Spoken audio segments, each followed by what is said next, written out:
ప్రస్తుత కాలంలో అనేక మంది ఏ రీతికి బ్రతుకుతున్నారో తెలుసా? తమ తల్లిదండ్రులను అర్ధాంతరంగా విడిచిపెట్టేసేవారు లేరా?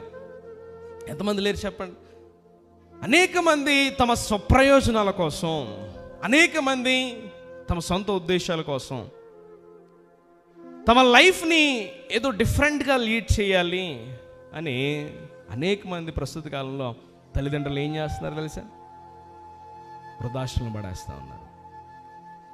ఒక విషయాన్ని గమనించు. ఈ రోజున నీ స్థితి ఏదైతే ఉందో, నీ పరిస్థితి ఏదైతే ఉందో, నువ్వు ఏ రీతిగా బ్రతుకుతున్నావు, అది మొదటగా దేవుని కృప అయితే నీ తల్లిదండ్రుల త్యాగం. నీ తల్లిదండ్రులు ఎప్పుడు కూడా నువ్వు ఇబ్బంది పెట్టొద్దు. వాళ్ళు ముదిమి వచ్చే వరకు, అంటే వాళ్ళు చనిపోయే వరకు కూడా ఆ బాధ్యత ఎవరిదంటే నీదే. ఒకవేళ నీ భార్య నేను ఇబ్బంది పెట్టేస్తుందేమో, నీ తల్లిదండ్రులు నువ్వు చూస్తున్నావని, నీ తల్లిదండ్రుల్ని నీ ఇంటి దగ్గర పెట్టుకున్నావని నేను ఇబ్బంది పెడుతుందేమో, సాధ్యమైనంత వరకు నీ భార్యతో మాట్లాడి అన్ని విషయాల్లో కూడా నీ భార్యతో సమాధానకరంగా ఉండి నీ తల్లిదండ్రులు నీ దగ్గర పెట్టుకో అవకాశం ఉంటే. నీ తల్లి ఒక విషయం గమనించు.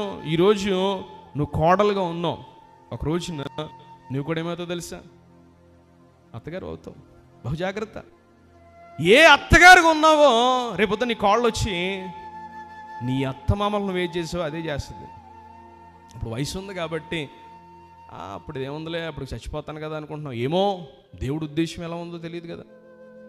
నేను ఇబ్బంది పెట్టాలన్నది దేవుడు ఉద్దేశం. బహు జాగ్రత్త అమ్మా, బహు జాగ్రత్త. నువ్వేమైతే విత్తుతావో అదే పంటగా వస్తావు.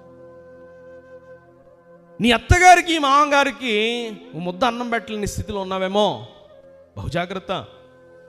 ఎందుకంటే తన కుమారుడు దేవుని దగ్గర ప్రార్థిస్తాడు, దేవుడు తన మొర వింటాడు. ఖచ్చితంగా దేవుడు తగిన సమయంలో ప్రార్థనకు జవాబు దయచేస్తాడు. దేవుడు మొత్తాడు అంటే నేను చెప్తాను, నీ జీవితకాల సంపాదన అంతా ఒక్కరోజు హాస్పిటల్ బిల్స్కి సరిపోదు. బహు జాగ్రత్త.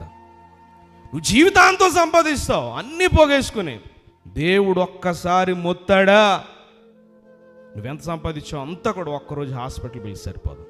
బహుజాగ్రత్త అయ్యా, బహుజాగ్రత్త అమ్మా. నీ తల్లిదండ్రులను ప్రేమించాలి. ఆనాడు తల్లిదండ్రుల మాటలకు విధేయత చూపించాడు. తన విధేయతలో కష్టాలున్నా, ఇబ్బందులున్నా తల్లిదండ్రులను మారు మాట మాట్లాడలే. దేవుని దగ్గర నిరీక్షణ కలిగి బ్రతికాడు. యాకోబు అనేకులకు తండ్రిగా మార్చబడ్డాడు. దేవునికి స్తోత్రం కలుగును గాక.